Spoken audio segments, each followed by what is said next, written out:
Okay, I'm not frozen. I was messing with you. We are now live, coming to you live from the subarctic. I'm Craig Martelle. We have Michael Anderle from LMBPN Publishing, a person you all know. Mike Bray from Wolfpack Publishing, and Rhett Bruno from Aethon joining us to talk about indie publishers. Tell us about your weather, Michael. I'm actually wonderful at the moment. Mid-90s, low humidity.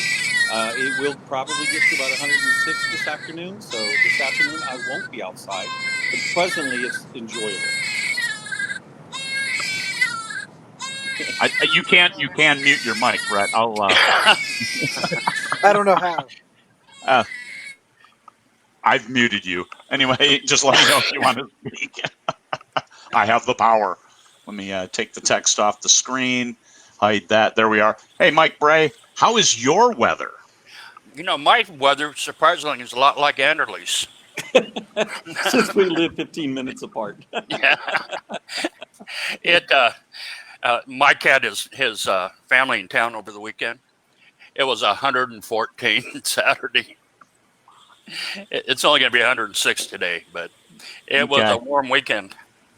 For you guys in Vegas, what's it look like in regards to tourists coming in and the hotels and casinos being open?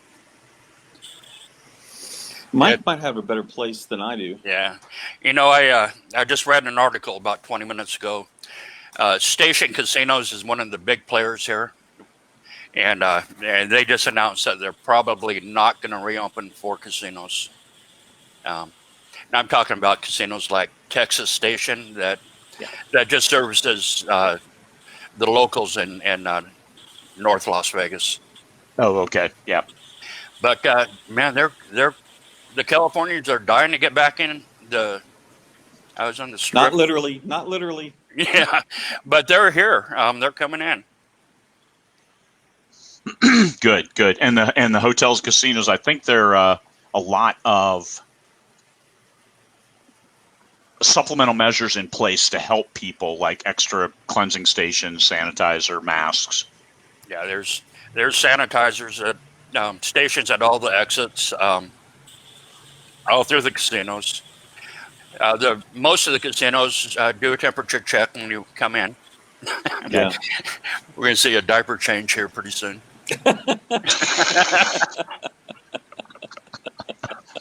Yeah, so us old guys, we're laughing with you, Rhett. Yeah, we've been there, Rhett.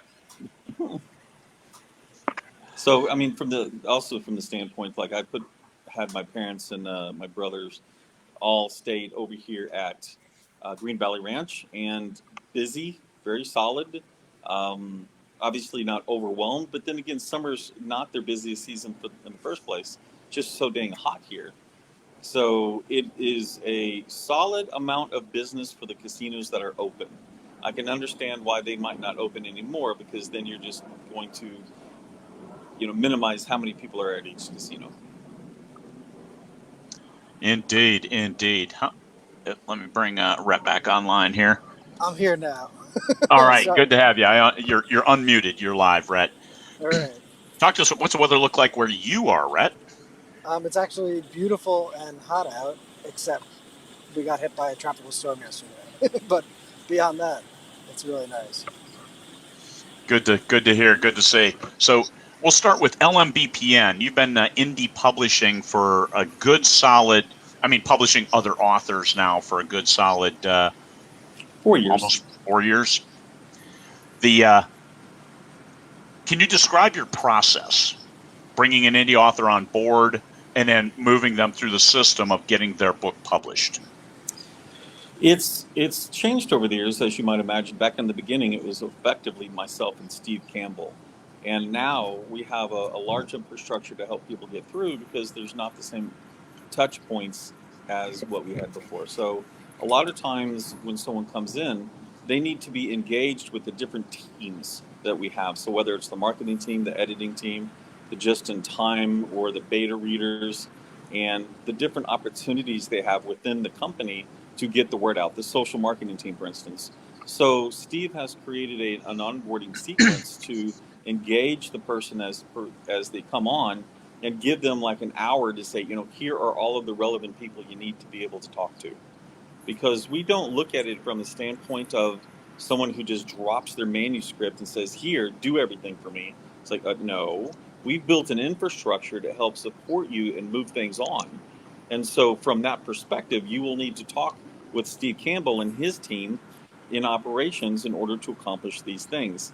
As we move toward releasing your book, we're going to be requesting blurbs and different things. We're going to be pushing that out to social media. If you want more success, you'll need to be involved. Those that it's wins, I have no idea what the world is telling me. Why is... Oh, Facebook user. Craig, for the love of God, what day is it? Anyway. Okay, that's a little weird to put there right in the middle of that, Craig. So anyway, so as they go through each of the steps in the process, including final marketing, we have the infrastructure and multiple people to help. However, best results also depend on them. So there you go. So there's the process, and that process, when it first started, it was just you, because I came in. Justin Sloan and Paul were two of the first. I was right after them, and the onboarding process was Michael. It was and Steve, but it was still Michael Anderle. But all of the wickets we went through. Let's write the manuscript. Let's hit the high points on the story. Let's have the flow, and then let's get to the editing process, the beta readers, the proofreaders, the cover process, and having all of that going. And it was when it was just a few of us. But since then, you've scaled up. How many titles do you have in your inventory? Of produced IP, we're approaching 800. 800. Mike Bray, what does your process look like? It's a lot different than Mike's. We first of all, we've been in business a little bit longer. I started selling books in 2009. We formed Wolfpack Publishing in 2013. So we've got a reputation, especially in the Western market. We get 20 to 40 unsolicited manuscripts a week. In addition to that, we have 2 acquisition agents out there actively looking for product. And we turn down 99% of the stuff that we look at. And yet we still publish 6 to 8 books a week. Okay. Now, our authors are not as involved as Mike's are. The majority of our authors are old school authors, been in the industry forever. We've got a lot of pulp writers that have been writing for 30, 40 years. And they put out a lot of product. And we want them to, rather than learn marketing, we want them to continue what they're doing. Write the books. Write the books. And we've got about 1,600 books in our inventory now. Okay. What about you, Rhett, for Aethon? What does your onboarding process look like for new product?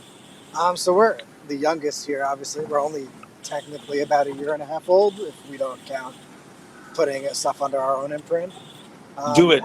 Count that. So in that case, we're probably close to 2. Sorry, I'm keeping a baby calm back here. Okay. So we kind of operate more traditionally, sort of like how Mike Bray does. We have a submissions email and submissions team. We accept a lot of unsolicited stuff. But basically, it's me and Steve Bowler. We kind of do everything ourselves beyond having freelancers and editors and people that we work with. We're also out there asking authors and trying to acquire content ourselves. Sometimes we'll find something we like and that exists already and buy it for a relaunch. We're pretty flexible. I would say probably every deal we have with every author winds up different. Some of our authors don't do anything as far as marketing. Others do it all alongside of us. So we can be hands-on or hands-off. It really depends on the author. But yeah, I mean, we have a full audiobook editing team, so we can hit every format. We're trying to work on some print distribution. We sell a lot of audio rights, as you guys I'm sure know. Audio is big for us, so we work with all the audio publishers. And yeah, that's about all that we do. Okay, how many titles do you have in your inventory right now? I think we're at like 150 right now. Okay, and when you're looking for new content, you said might fit with what you produce. What are you specifically looking for? What genres and style? It really depends. I mean, we sort of, if we know it's a genre that's really selling, like a military sci-fi or a lit RPG, we're a lot freer. We don't have to even love the product. If it's something that's more of a passion project, we're going to want to go through it and edit the whole thing. I'm like, the book we're doing with Lou Diamond, I edited the entire book. I spent like 2 months on it, so that was more of a passion thing. So it can be very different for relaunches. Typically, we're going to look for something that's in a genre that's really hot, just because the danger of Amazon not pushing a relaunch or picking up old data is always there. So it comes with actually a higher risk than something new. Okay. The for someone who is interested in signing up with you three guys and getting a book, because marketing is not easy, and some people remain deathly afraid of it, even though we're trying to decrypt the process through Michael's 20 books to 50K. Still, some people I just want that. I guess it's like a safety net, and they're willing to contribute X amount of their royalties for that, and having somebody else publish it. And since the indies kind of own the ebook realm, it's made it for an easier transition. So when somebody solicits you, what's a way that they can set the hook? Wait a minute. Are you asking how to bamboozle us at the? No. I'm asking what sells you and says, yes, this is a series that I think I'd like to pick up. Michael, what do you think? It's a little bit differently, because unlike the other two guys, we generally don't accept outside submissions. We have plans to do it more often than what we're doing now. I mean, we do have a place you can sign up on the web, and we will reach out to those people. Plans are in place for that. But general, just, drop a submission to us, that doesn't really occur. Most of my collaborators have usually met me at one of the events, one of the 20 book events around the world. We've, like Elaine, met her in Bali, and others in Vegas, and then others Brandon in Bali. Yep. Yes. So that's generally because I'm off of social media most often, doing the business, and and that's part personality. The more we do, the more I get stressed, the less I want to just generally talk with people. I want to clam up. That's just my personality. And so from that perspective, it's usually more relationship driven than anything else. That I've encountered or talked with people, or someone might have, reached out. That's kind of it. I mean, I think LMBPN will be going more for submissions, and maybe later 2020, probably 2021, and look to expand. But one of our benefits is we are an IP created and creative company, so we have focused on creating new IP and moving it from that perspective, with the understanding of who our target market is, and being able to focus on creating content that way. Yes, and that's makes you different than both Aethon and Wolfpack, in that it's the Kurtherian Gambit universe. It is the Zoo. It is Orasarin, the LMBPN IP, and people can write then in that universe. It's what Mal Cooper does with Aeon 14. Mike Bray. Yes, sir. We look at 20 to 40 unsolicited manuscripts a week. We do, and that's after putting an announcement on the website that we aren't accepting manuscripts. And we get them through Facebook and email directly, and Oh yeah. yeah. Yeah, that's what I did to Rhett. I said, "Hey, man," Facebook message. I'm going to share your doc, but hey, I got an idea. But Mike Bray, you have developed the Western market, and I think you are now the leading ebook seller in Westerns. Oh, by a long ways. Yeah, we still got competition on the print side. We can't catch up with Kensington and their Walmart situation. Kensington's is the only publisher with Westerns and Walmart, and that's a huge percentage of their business. Okay. But on the ebooks, we're doing extremely well. Good. And Rhett, what sets the hook with you when somebody just reaches out and says, "Hey, Rhett or Steve, the Dread Pirate Steve"? It depends on how if it's someone we know and they're like messaging us, like when you message us, kind of just give me a pitch and we could kind of run from there. If it's unsolicited, I'd say the best thing they could do is write a professional, normal cover letter. And I say that as someone who used to, write cover letters myself and submit to publishers and be like, who's like actually cares about these? And then when like Mike, there are weeks where we're getting that many a day if we appear in like authorspublish.com or something. Yeah. And the craziness that you get just out of genre or just incoherent manuscripts without a single tab or paragraph and stuff. So honestly, before even the content, like the formatting of your cover letter and manuscript is so much, because if someone can't write that, they're probably going to be tough to deal with. Yeah. And then, a good tagline always helps. The first thing I'll see when I look at an email. And then, of course, genre. I hate to say it, but there are some genres or subgenres we're just not going to do right now because we're going to spend the same amount on editing and the same amount on an awesome cover, and it's just going to be so much harder to sell them. So that can be a big factor. And that's in traditional publishing. They would ratchet the requirements down to extremes like 62,000 words, this exact subgenre, and that's it because we know our readers are going to buy X number of these books. Yeah, and when you get into into this, you sort of start to understand why there are the limitations, because they know what they could sell, and they're getting hundreds of submissions that probably don't fit a week.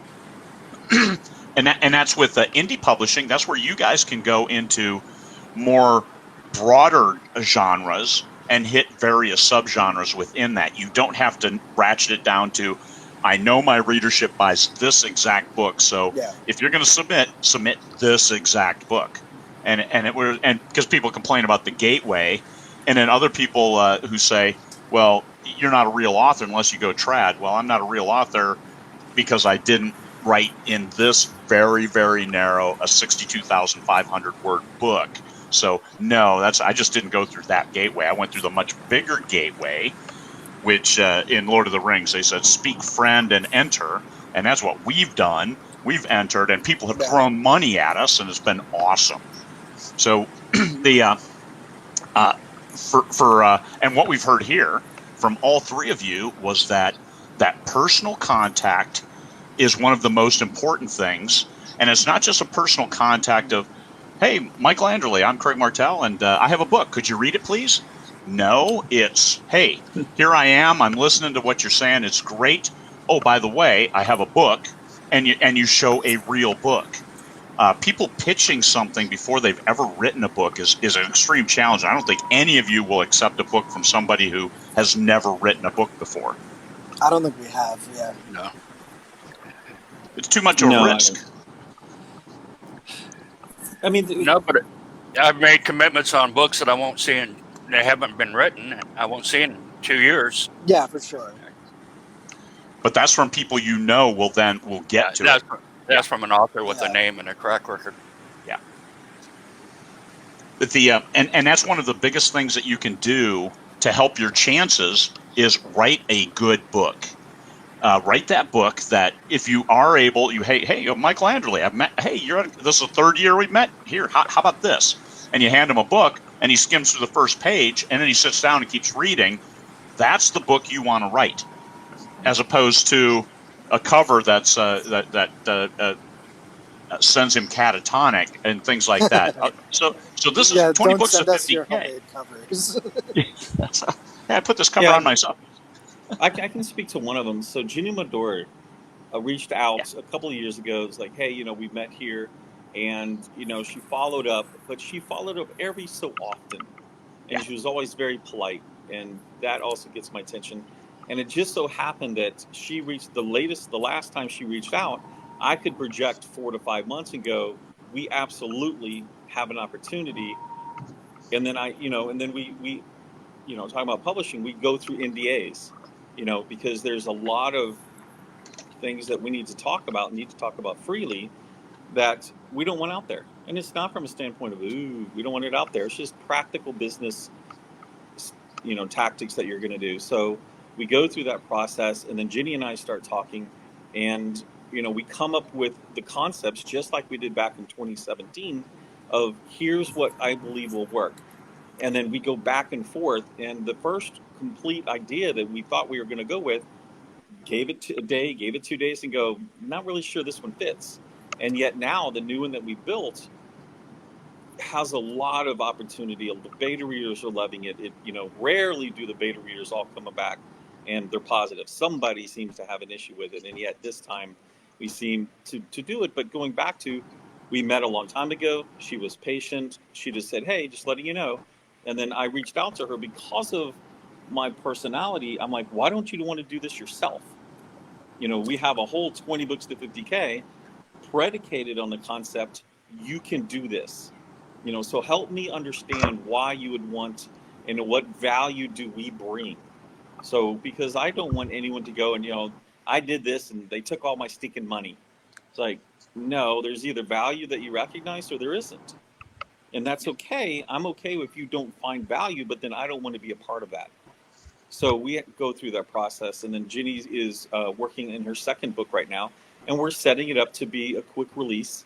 So, we're stockpiling this as she does other things as well. So yeah, I hope that helps. It does. And actually, I know you've had a few, more than one, proofreader who actually started writing for you as well. Yes. So, it's once again relationship, right? Yeah. Who is there to be, we have 4 authors now, I think, came from the Fans Write for the Fans anthology efforts, where all I was trying to accomplish was allowing some of my fans the chance to be published and to point to that and say, I have a book out, or I have a story out through a company. And it was to give back to the fans. And then in return, we ended up getting 4 authors. Yeah. Well, and it also filled some story gaps on side characters that you had no intention of writing anymore on. It's like, hey, what about this? Well, what do you think should happen? And they tell you a good story. It's like, hey, write that down and let's put it in this book. What about what about you, Mike Bray? You've got a stable of old authors. I mean, I've talked to some of them. They're older than me, shall we say, and kind of set in their ways. How are you able to acquire some new talent like younger authors? Through the older authors, through our success, they're coming to us. Again, we've never put any effort into acquiring product. It's come to us. Okay. When we're talking to these older established authors, an example is Robert Vaughn. Robert Vaughn is 83 years old. He sold his first book at 19, PFC in the Army. Nice. The guy did 23 years in the Army, 3 tours in Vietnam, helicopter pilot. The first helicopter pilot in Vietnam to get shot down by a landmine. He landed on one, but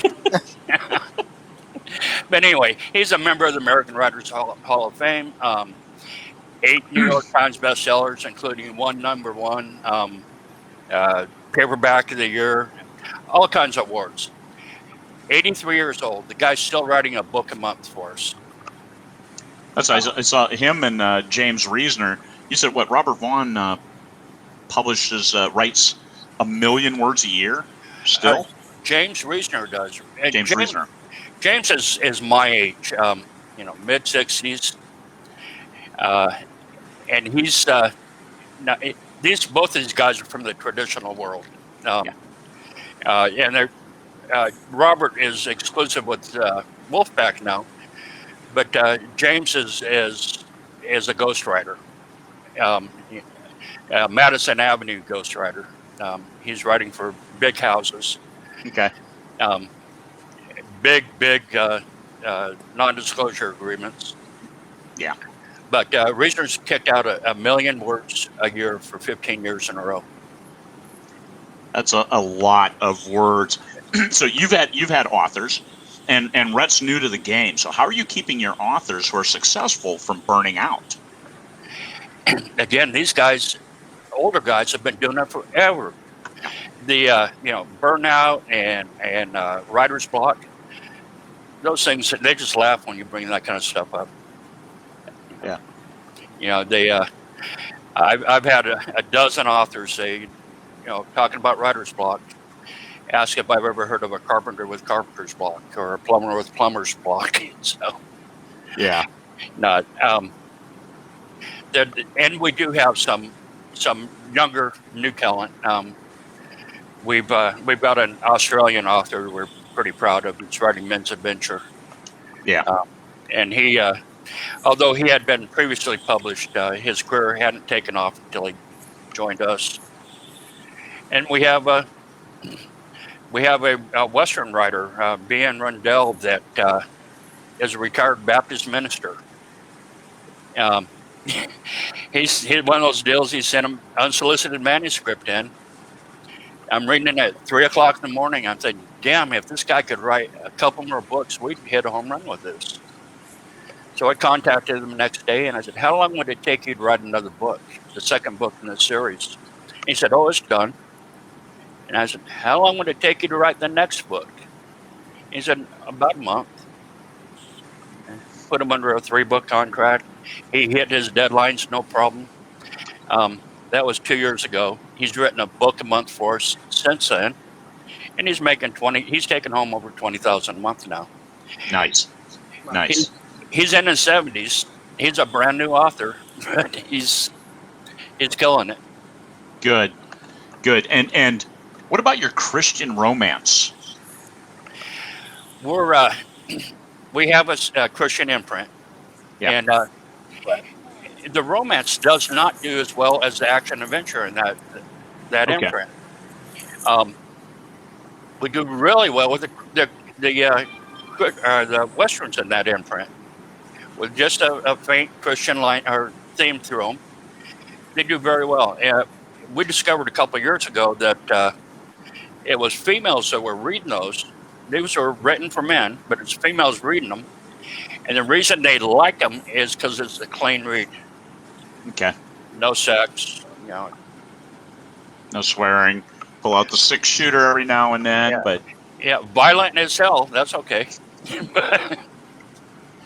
Cool. What about you, Rhett? What are you doing to keep your younger authors from burning themselves out? Right. We're pretty loose with our authors. I would say, unless we're signing a standalone, we're usually signing minimum 3 books. And then since we have enough stuff, I'll just literally tell them, take as long as you need. We won't start producing these until we have the trilogy, so we could craft a nice release plan. It lets us sell audio rights early. So it's been pretty effective. Our authors, it's such a range of subgenres. They're all sorts of different ages. Okay. We might have lost him. Looks like we got Rhett froze. He should have had a picture of the dog on there. Michael, what do you do for your authors? Because I know you've had some that hit a wall. In the beginning, because of the pace, and I don't know that a lot of people necessarily remember that, we were in the forefront of really doing the quick release, and so everybody thought it was nirvana, and everybody was, pushing to do it. we had to start mentioning to people that are along book 4, book 5, you have to look out for this. It is going, and I would say 2 out of 3 authors ignored us. And then sure enough, by book 5, they're just cratering. And so from that perspective, it's trying to explain what's going on, that a lot of people, hit against this wall, whether it's fatigue or story or whatever it is. It doesn't always have to be a situation where you were worried about not having something to say, just the energy it took. When you come into being a brand new author, you're usually full of energy, full of ideas, because it's taken forever for you to get to the first point. You're seeing success because of the release cycle, and you want to keep going, and then they push themselves too far. So, we try to reduce it now to trilogies and work a little bit harder, work a little bit smarter with the release cycles that are going on. Did So the app crash? There, Rhett's back. Let him finish. And it's Yeah. and then some authors like me, I wrote 5 books for you in the Nomad series, and then I was like, I have to write a book for my own fans because I promised them, and so I took a break, and of course my sales went way down, and then it was 6-book release, and it took a long time to get the fans back, and then we released a 7-book like 2.5 weeks later, and then all the fans came trooping back finally, and life was pretty good.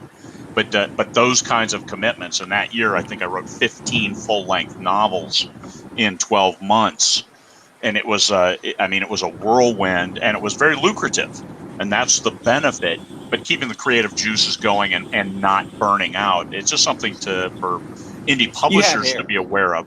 Yeah, you had hair when I met you.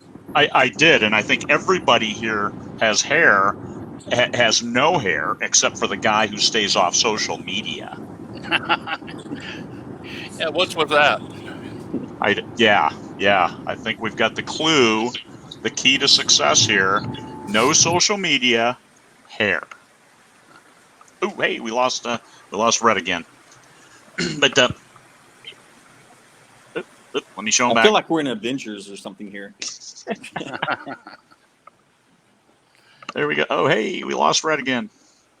No, I see blue. Oh, hang on. I put the wrong Red in there. Oops, that'll be a mistake. There we go. Show the right Red. And to answer the question, are some of our There we authors full-time? The answer is yes. What's that, Michael? There's a question in asking about, are the writers, or do we have writers who are full-time? And I believe the answer for all of us here is yes, we have writers who are full-time. Yep. You bet. The vast majority of my writers are full-time. But a lot of your writers might have been retired at one point in time now. Yeah, a lot of them are. Yeah. Yeah, they're all getting supplemented with Social Security. All of them. Yeah, a lot of them. But the men's adventure is a great category. What new genres are you looking to move into, Mike, and dominate? We're Romance. He wants romance. no, I'm going to Really pass. does. He does. We are getting into the YA. We've got a YA imprint that we're opening up this fall. We've got a brand new author that we're really excited about, that we're opening this imprint with. And then we're following it up with some YAs from a well-known author, a well-known dead author, Mickey Splain. So anyway, we're pretty excited about that imprint, about the YA. We're staying away from sci-fi and fantasy, but we're pretty excited about the action adventure. Okay. And that's something we'll follow up with later is licensing IP.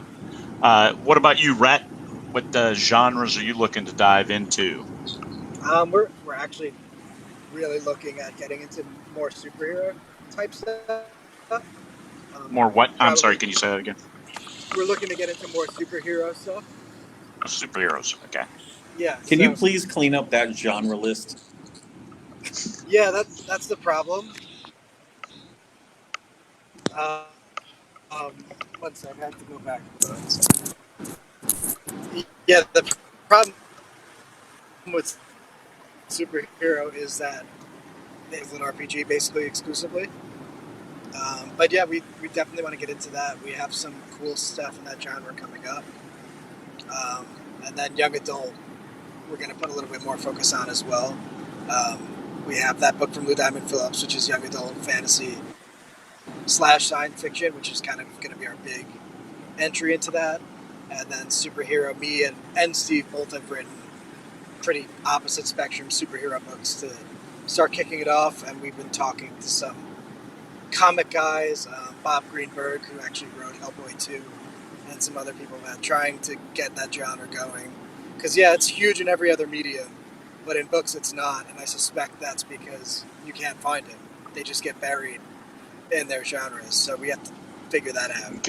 Okay. What for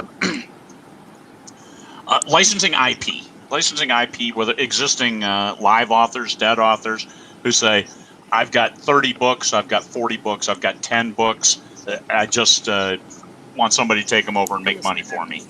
What does that look like for your process, Mike Bray? Because you've just done that with a few, with Mickey Spillane, with Harold Robbins as well, I believe. Yeah. Again,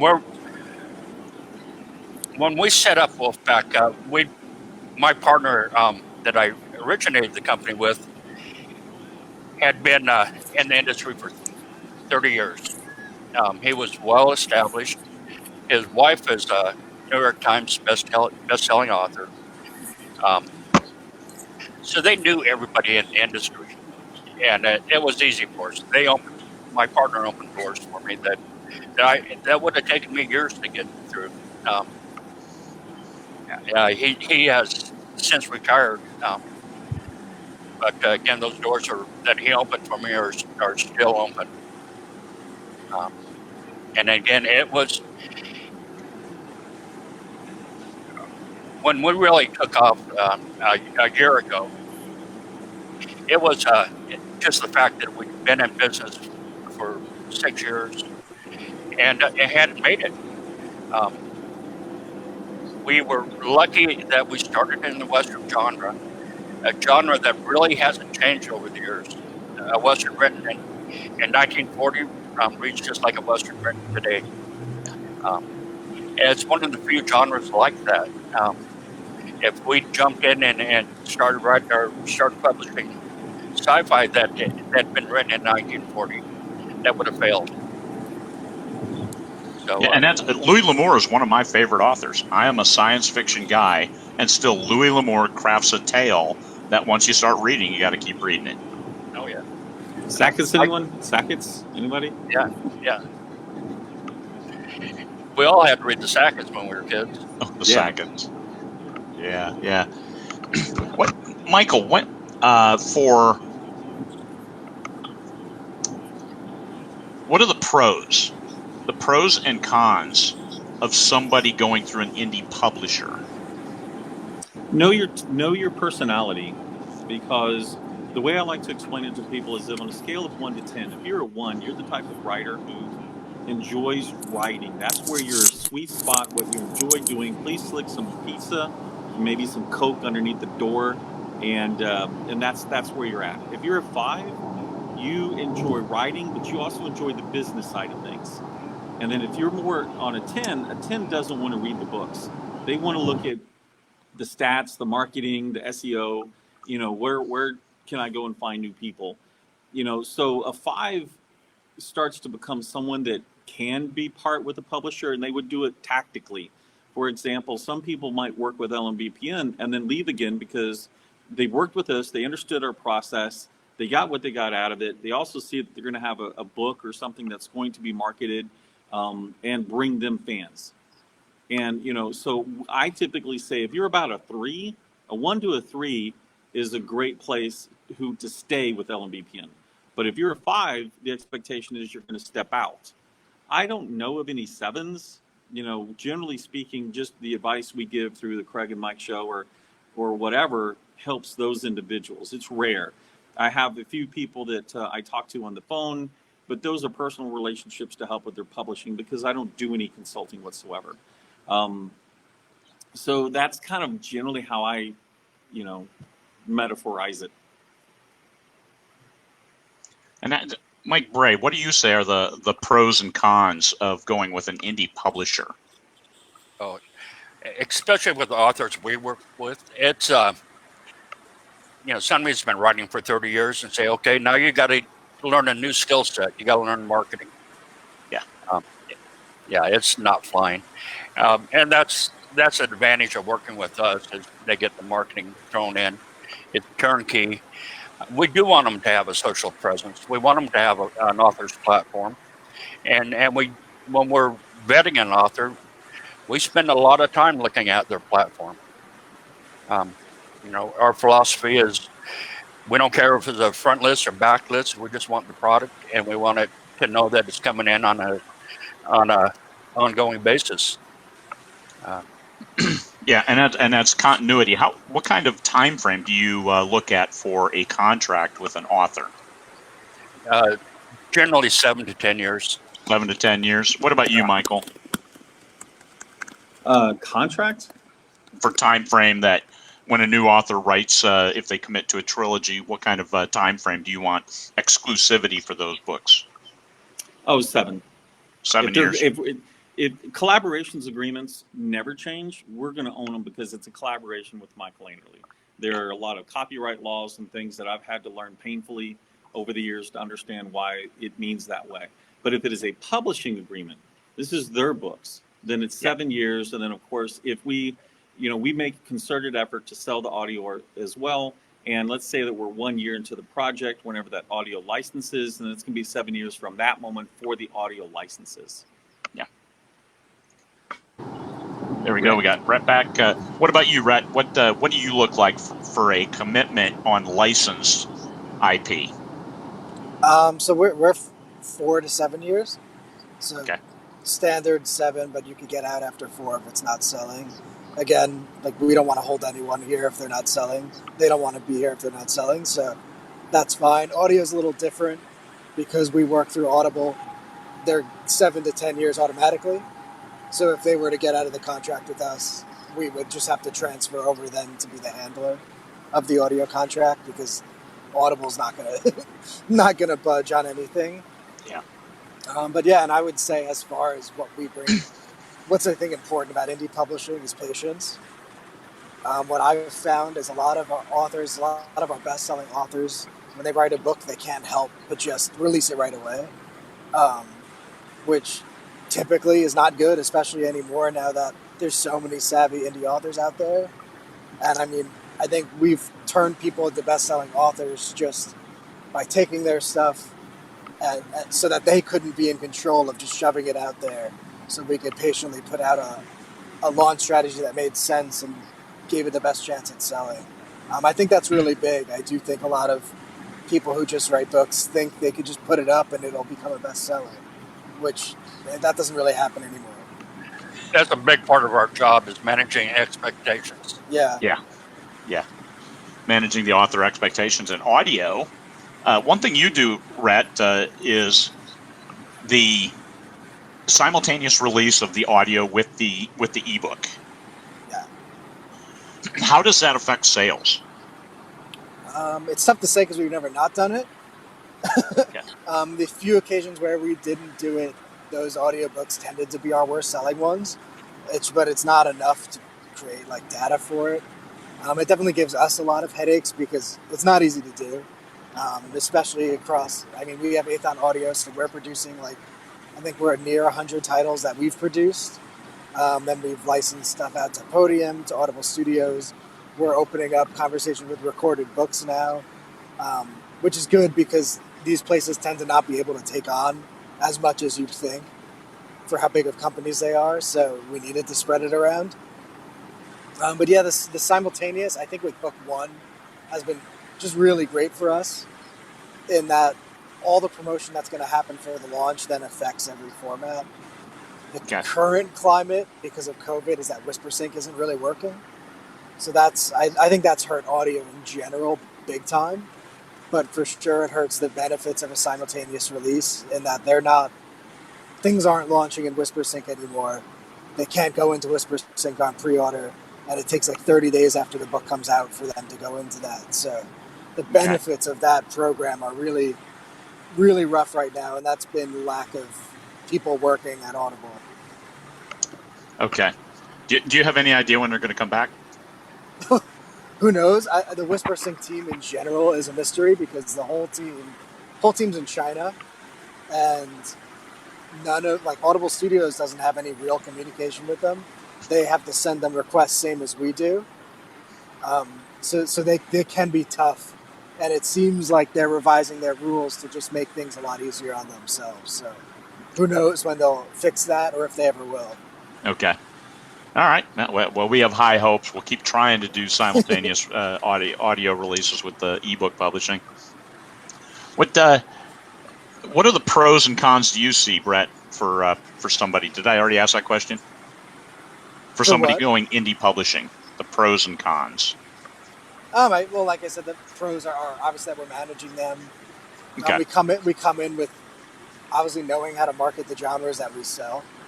I think that's big. I do think there is still this belief that an author could just write a book and put it out and it'll become a bestseller, like what used to happen in 2014 or so. But it's just not something you see anymore. Or rarely. I mean, if you think about even 2 years ago, reverse harem, that did happen.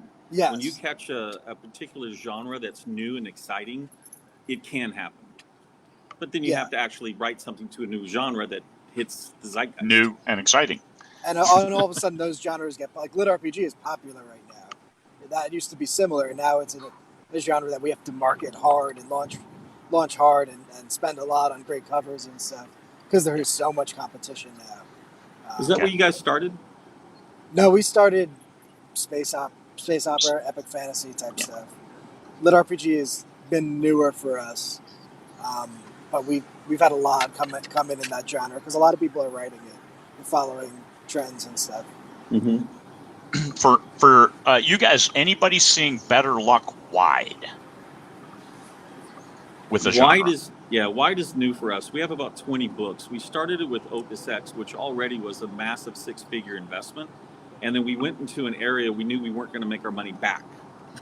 So we're like, okay, in my mind, I was like, all right, I know I'm going to be at least $150,000 in the hole by going wide with this. And that's proven true. But we, over the last 9 months, our first 3 months, we might have been, 3% wide, 97 Amazon. Second quarter, it goes up. By the third quarter, we're at 25 to 35% wide. So we're accomplishing our major goal, which is become known. Yeah. And so, we were able to sell the audio rights before book 1. So we then were able to take that money and put it into the production of it. But, wide takes effort. We had some series, it's almost like airing laundry here, but we had some series that just didn't hit. And we've heard that for the last 5 years in 20 books. Sometimes people saying, I've tried Kindle Unlimited, it didn't work. We had a pen name. It was urban fantasy. It didn't hit whatsoever. We're talking about to the tune of less than $100 a month for 3 books. And yet now going wide, first book free, it's in the hundreds of dollars a month without much marketing effort.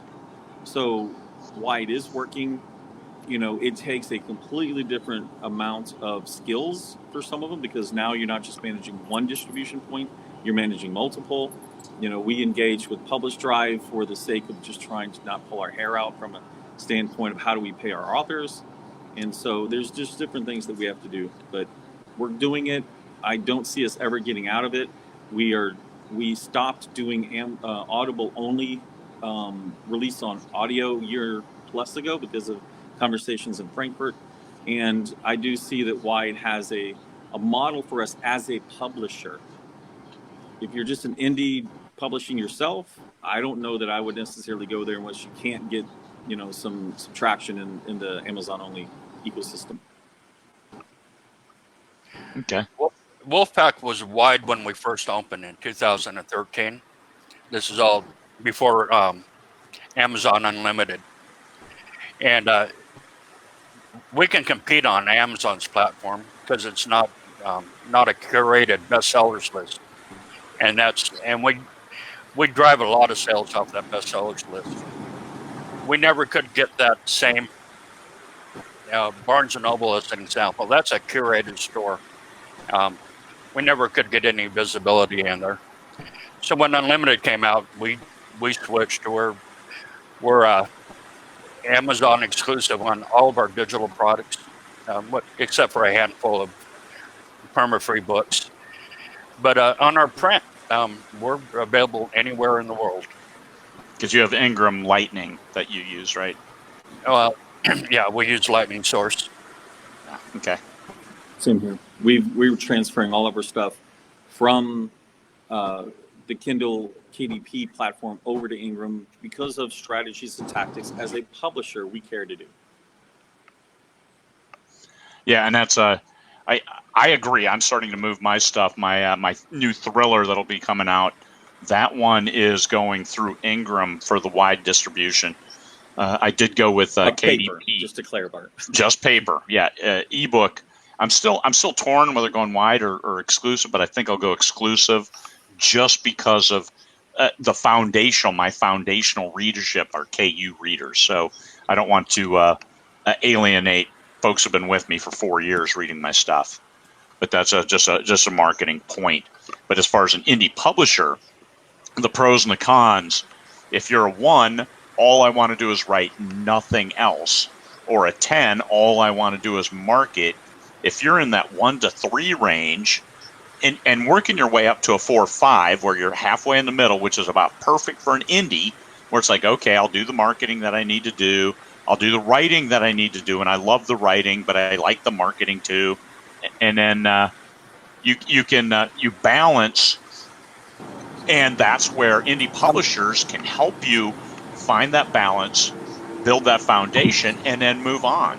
And I don't think any of these guys want a lifetime exclusive agreement. And that's one of the things I've heard from people signing new trad contracts is that some of the agent contracts are like lifetime exclusive, right of first refusal, and all kind. I mean, really, really draconian terms.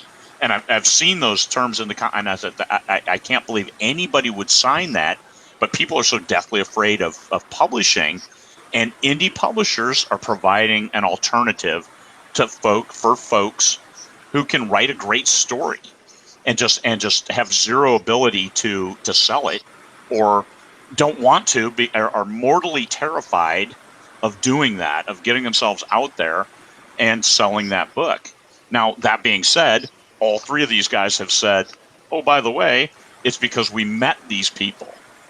So if you're afraid to get yourself out there, there's only one way to do it, and that's get yourself out there. No, it's go to conferences and meet people. Be genuine, be yourself, talk about books. It's the thing that unites all of us. We love books. We love great stories. We love great covers. We can all look at a cover together and say, man, that's awesome. That one sells me. Oh, look at this blurb. Those things, and that breaks the ice. We don't have to talk about the weather. We don't have to talk about my cool spaceship architecture behind me, which nobody commented on, and I'm kind of crushed with that. I'm gutted. Yeah, I don't have it. At least you don't see my rifle rack on the wall. But I did have to block that out for certain reasons. Let me put Rhett's name up there. There you go, Rhett. The indie publishers. I was doing a recap. Let me unmute Rhett. yeah. But indie publishers. This is a cottage industry. What would you recommend for somebody thinking about, hey, I've been kind of successful on this, and I can expand my horizons. I'm pretty good at marketing, so I want to be an indie publisher. What does somebody need to know, and what kind of capital do they need to have on hand before they take this step? Right. Don't do it. Would be the first. I mean, it's crushing, but thank you. Yeah, I mean, it's an insane amount of work, capital-wise. I mean, it doesn't take much to just put a book up on Amazon. I think we were really helped by having relationships with the audio publishers from being authors ourselves to get advances that we could use to help build the infrastructure. But yeah, I mean, it's crazy. I would say, especially with how we're doing it, where every author's writing a different series and nothing's connected. They all want different editing. All of our editors operate differently. All our authors answer edits differently. They all have varied abilities to market themselves and requirements. So I mean, it's rough. A lot of it is just managing 100+ people who are all very different, all come from different fields, and all writing different subgenres. So the more you could keep it focused, probably the easier it'll be. And you said you're doing 100 titles a year. That's a book every 3 or 4 days. That's roughly 3 books a week. Imagine, for those authors out there, those people out there, paying for 3 covers a week and editing on 3 books a week. So Try this 8 is books a week. that's 8 covers. books a week, 8 covers a week, and those. So this is the capital cost and marketing. You've got to pay for those ads. And oh, by the way, the revenue doesn't come in for 2 months after that book's published. So it's the cash flow issue is something you seriously need to take into account, and you need to have a substantial war chest. And this is assuming that the indie publishers are not paying advances. And I don't think any of you guys do pay an advance to an author. Rarely. Okay. Like a big name, but not most authors do. We have, but it's primarily to help out an author. It's not to secure a contract. Yep. I've done the same thing. I've paid advances to people, just cover a gap. Right. But the policy is, and also your cash flow, it's cash out, and you pay in advance. That's more cash out if you decide to do it. So these are things to take into account. I like Rhett's first answer is don't do it because of the just insane amount of work. I know Michael took a while to build his company up and initially started with collaborators before just licensing other IP. I think that's fairly new for you, right, Michael? It is, and I was going to say that a lot of times what I answered a couple of years ago is people don't realize is we built, Criterion Gambit out, and we did it quickly. So after our success the first year, when people came back to 20 books the next year, it was all about, we all need to collaborate, we need to create universes. And I'm like, does anyone realize we were doing 6 figures a month in income when we started this? So if we had a $20,000 screw up, which we did, I could eat it. And so like Red had mentioned about, it doesn't take much to put it up, but that doesn't really make you a publisher. That just makes you someone taking some money to put something online. If you're a publisher, you're there to help those you publish, those you collaborate, whatever. And so I think from that perspective, if you're going to say I'm a publisher, what are you doing for the people that are entrusting you, are agreeing with you, and working with you to get this book, this product out to market? And the short answer is to all of their questions is you won't have much of a life, but if you enjoy what you do, it's not going to be work. And then you'd better have a financial back end because you will screw up. I'll speak a little bit to a certain somebody who got his Facebook account hacked on marketing, and they're spending tens of thousands of dollars, and now he can't market. He theoretically has a credit card debt, and he's going to have to deal with it. So there are things that as a publisher, you need to have money in the bank. You need to, the farther you go into publishing, the more you realize you're a financial company. And I'll just kind of leave that out there because it gets into some pretty detailed statements. But you start looking at the cost of cash. What is the cost of me underlying and doing and affording this particular book for $1,000 in a cover where I'm not going to see any results for 6 months or 8 months? And then it's like, okay, well, that's $1,000 out of my pocket, or it's $1,000 on what kind of percentage of interest before you start seeing that back. And then, you start getting into some fairly complicated items at that point. And costs. What about you, Mike Bray? Would you recommend, what would you recommend for somebody thinking about getting into indie publishing? If, again, I've been in this for quite a while. If you go back 6-8 years ago, the big trend then was agents turning publisher, turning indie publisher, and it made a lot of sense. If you look out around today, those guys are all gone. I was talking to somebody last night.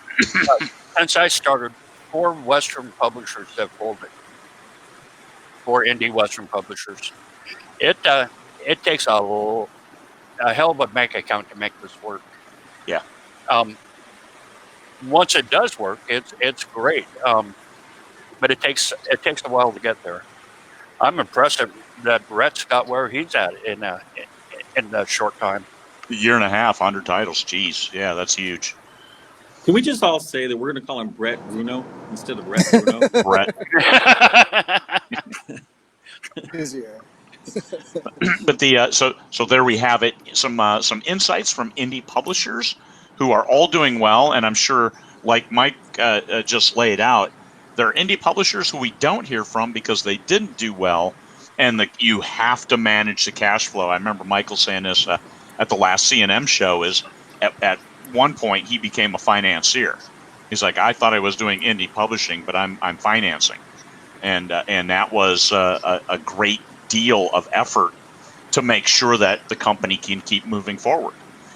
And it's not taking loans and stuff, but it's managing cash flow. And when Joe Solari and I talk, we always end up with cash flow, no matter what the topic, because cash flow is so important for a new business. And as a self-published author, it's you have to manage all of that. But going through an indie, but then again, now you've invested all your time, you've written the book, and you've submitted the book, and if you didn't get an advance, you're not going to see any money for a long time. And this is you have to manage yourself. One of you guys said managing expectations is the majority of your effort. Is just making sure. That was Mike Bray. Said manage the author expectations. Yes, you wrote this book. You gave it to me. As soon as I get the second book, and Rhett said that as well, I'm going to wait until we have 3 books, and then we'll start our plan. So somebody now invested the time to write 3 books, and you don't get any money back for a while. So everybody needs to understand the big cash flow issue of time can turn into money, and sometimes you need money to spend on somebody else's time to eventually get more money. So this is how we work as indies. This is something that we all need to understand, is how the cash flow works and when you're going to get paid for your time investment. So for Rhett, all the time, oh my God, it's an insane amount of work. Michael, I think it was 4 years before he took any time off, and actually took time off, put the phone down, put the computer down, do no LMBPN business for, I think you lasted a day and a half before you had to get back to doing LMBPN business. And Mike Bray, every day. That's when you work for yourself, you find out that you don't have weekends. Every day is a work day, and that's it. And that's why it's important that, as Lawrence pointed out, I always start the show with what day it is. It's Wednesday, and because we don't know, we lose track. We work every single day, and if you're an indie publisher, especially an indie publisher who's writing, you work every day and then some. And so these are things you got to keep in mind. And you get to work every day, and oh, by the way, here you get to pay all this money out. But the good thing, the big pro for indie publishers, you're filling a gap. You're making it possible for people who are deathly afraid of marketing to help learn some of those ropes, as well as realize value for their words. And it's filling a big gap that's out there with those people who can write a book, but they don't know how to sell a book, or they can write a great book. Let's differentiate here. A great book, they just can't sell it, don't know where to start. And there is opportunity out there.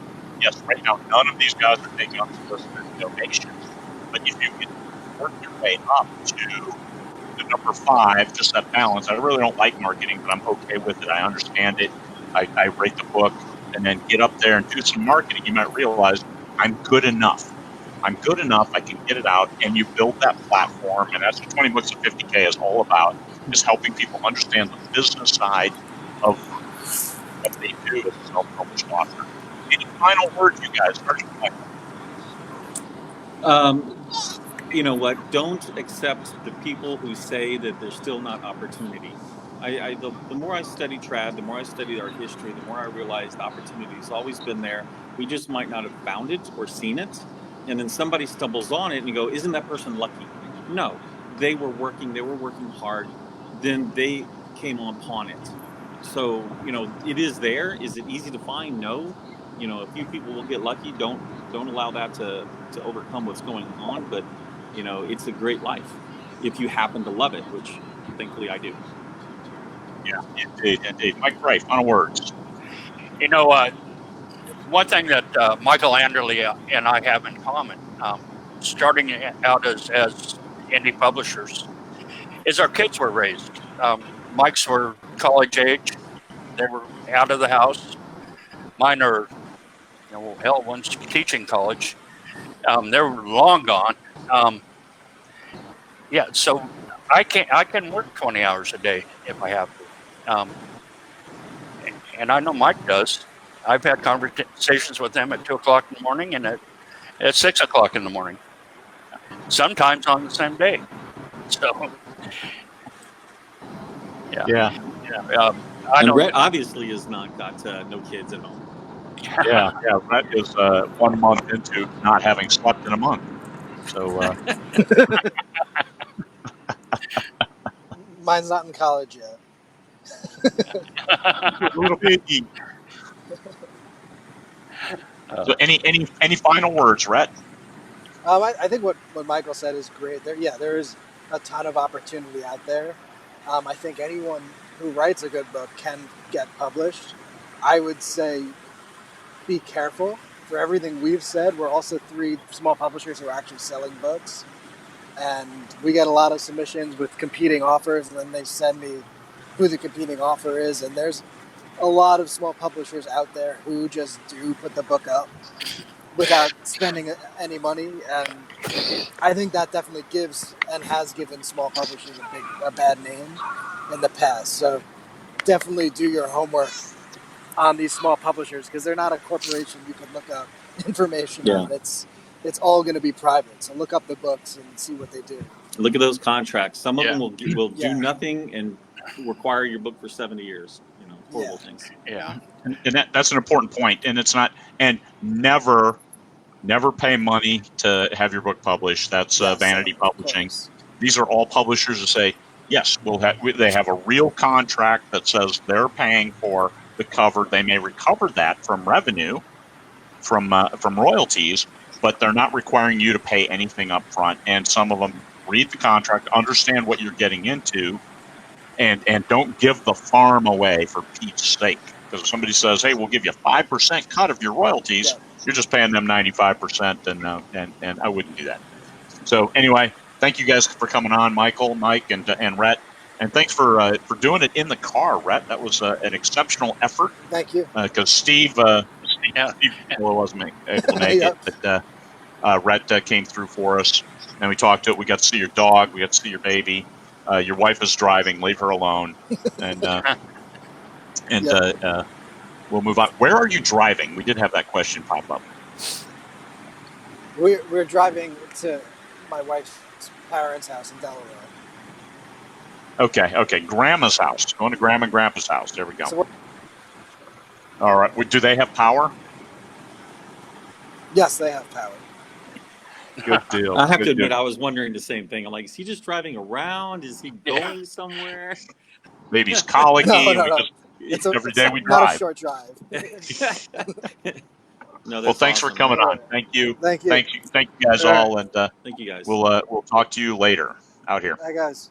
Take care.